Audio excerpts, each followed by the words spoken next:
Hi, my name is Barry Crampton. Today I want to talk to you about, again, residual values that are affecting EVs. This report that's come out says that 3-year-old EVs are 8.5% cheaper than the equivalent petrol. And when you think that they cost, I don't know, 10 to 15,000 pounds more than the equivalent petrol, then it just doesn't make financial sense. It's just ludicrous. So we've got a headline here: electric discounts make new cars cheaper than nearly new. And it's our friends from Auto Trader. Again, Auto Trader look like they're spinning this as a win for EVs, but we all know it's not a win for EVs.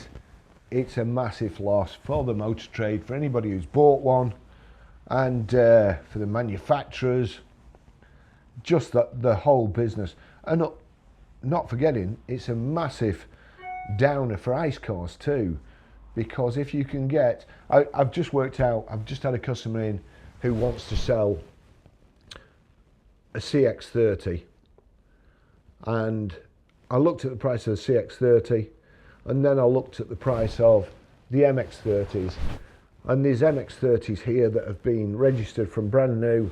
There's one here, let's see, where is it, £11,000 off.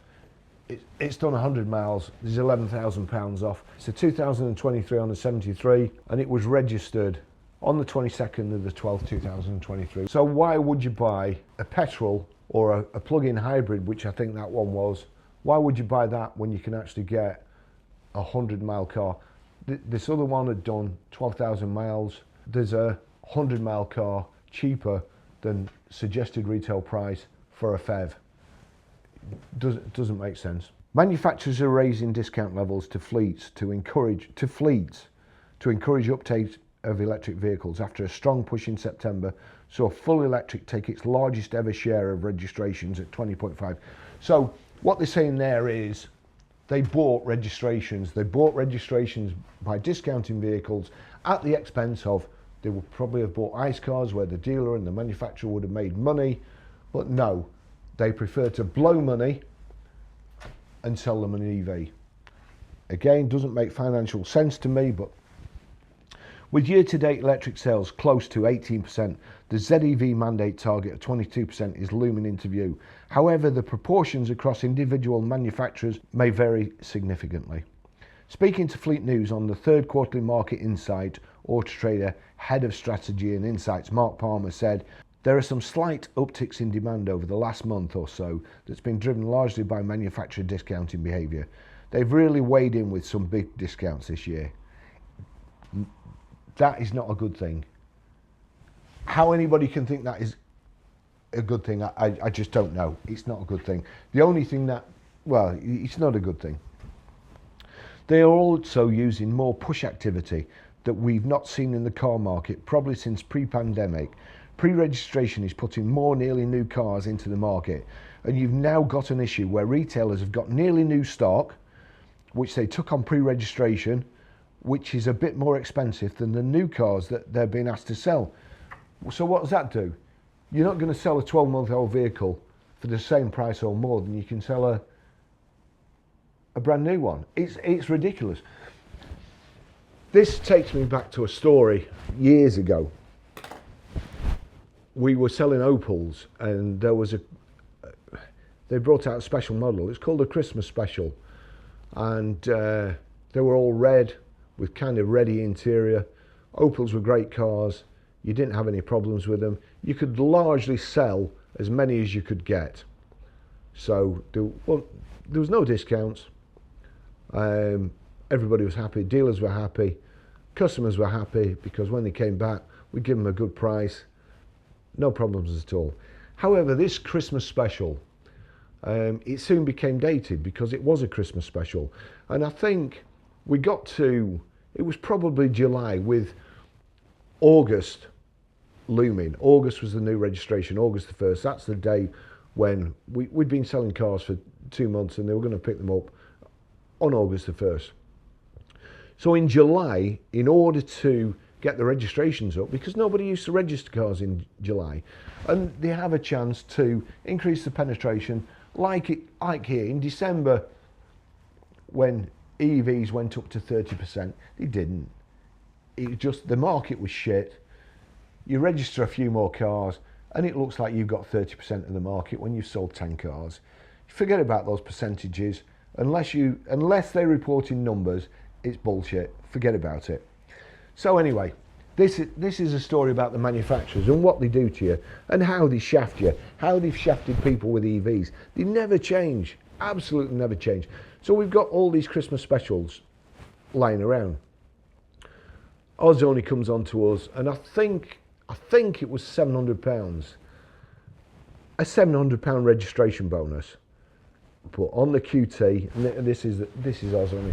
On the QT, it's only going to last until July the 31st. £700 in those days was a lot of money. I mean, it's still a lot of money, don't get me wrong, it's a lot of money, but in car terms of £11,000 discount, £700, not a lot. So I think from memory, we registered about half a dozen vehicles. Small family firm, half a dozen vehicles.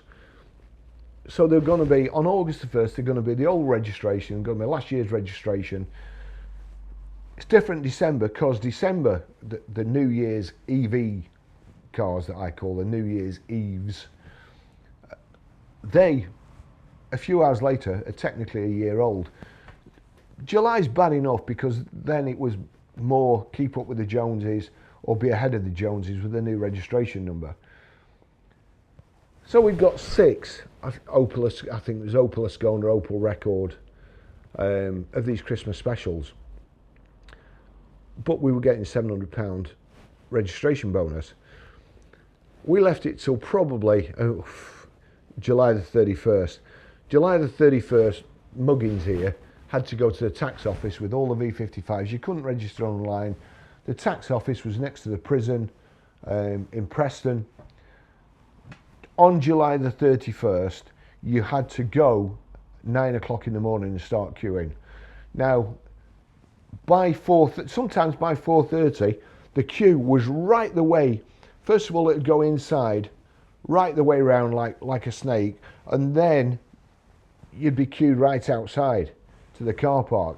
I kid you not, I've spent hours and hours there. In my life, if I got all those hours back, I'd live till I was 150. Not going to happen. Not sure I want to live till I'm 150 now, in all honesty. But, so August the 31st, goes and taxes these cars. We'd also got a call off the zoning. Just ringing to tell you, the £700 registration bonus is definitely finishing. So, you know, if you've got anything that you can register it, please do. The registration bonus of £700 finished. August the 1st, we get a letter to say that they're increasing the registration bonus from £700 to £1,000. Fuck you very much. They cost us £300 a car, but they've got more registrations, and that's what they're doing now. Anybody who is in a dealership who thinks the manufacturers are your friend, you are completely mistaken. They will shaft you. They don't care. Absolutely don't care whatsoever. So, with that in mind, electric discounts make new cars cheaper than nearly new. What has the motor trade come to? What's that going to do to dealers' profits, discount, car prices, depreciation? We've got a picture here of Auto Trader Mark Palmer smiling away. That's probably the worst news that he could be delivering. Used EVs, pre-registered EVs, are dearer than new ones. Please, Auto Trader, if you're going to give us headlines like that, at least get somebody who's not smiling. It's not funny. The motor trade is heading for Armageddon. I've been saying it for 2 years, and I'm saying it again now. Stories like this, they just prove me right. Here we go. 2 stories have come about in the used EV market, Palmer said. First of all, electric cars that are 3 to 4 years old or older have reached price parity with ICE equivalents. They've not, they're below. So, a lot more new, less second-hand. That's because everybody wants them. Everybody wants EVs. That's driving the price down. That's strange. Over the last year, so there's been a big depreciation or big value drop.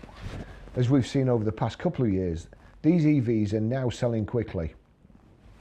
They're selling quickly, and then the people who have bought them are selling them again quickly. I've never seen that in my life, in my lifetime. As we've seen over the past couple of years, these EVs are now selling quickly. That's never happened before. They're selling quickly, and then the people who've bought them, they're selling them quickly too. So 3 to 5 year old EVs are changing hands 2 and 3 times in a year. Now, I don't understand that. I have a theory, but I don't understand it. Of course, we've got to that position of price parity because of the drop in prices from new to 3. And that's really where the pinch point has been coming, because there's been more supply coming into that part of the market. The imbalance between supply and demand has been exacerbated by those intense levels of discounting on new cars, Palmer added.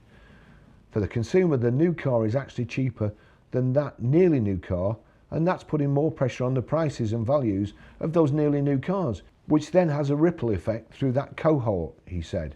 Despite the discounts and low prices, the median cost of an electric vehicle remains high, as many are in the premium SUV segments. Although this will change next year as more lower cost models come to the market. Rachel Jones, Auto Trader Director of Automotive Finance, said the figures on the website revealed a median price of $51,000 for an electric car, around 31% more expensive than an equivalent petrol or diesel car. There's still a low choice of affordable EV, she added.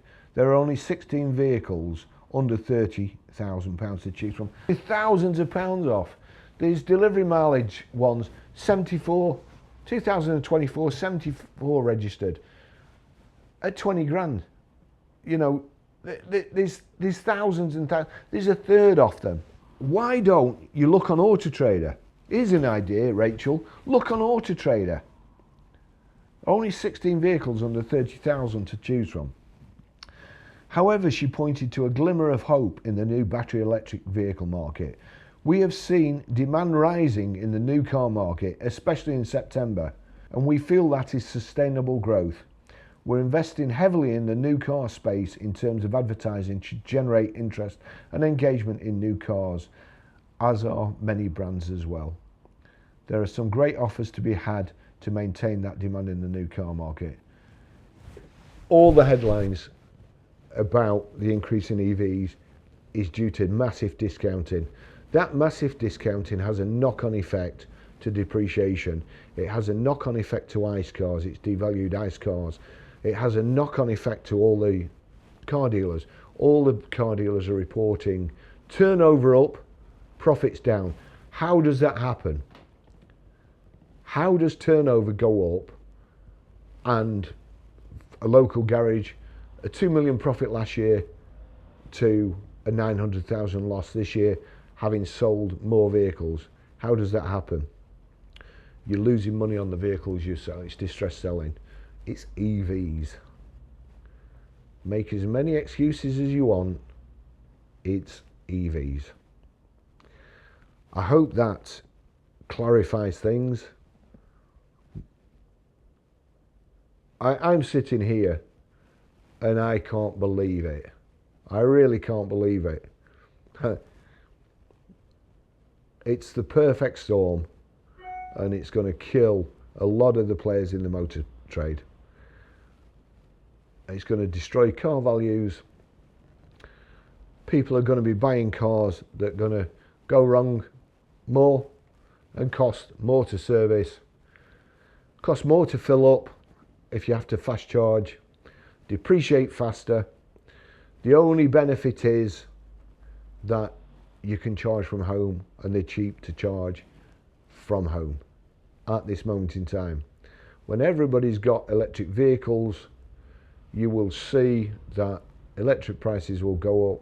They'll have to replace the 53 pence per litre fuel tax with something, and it'll go on.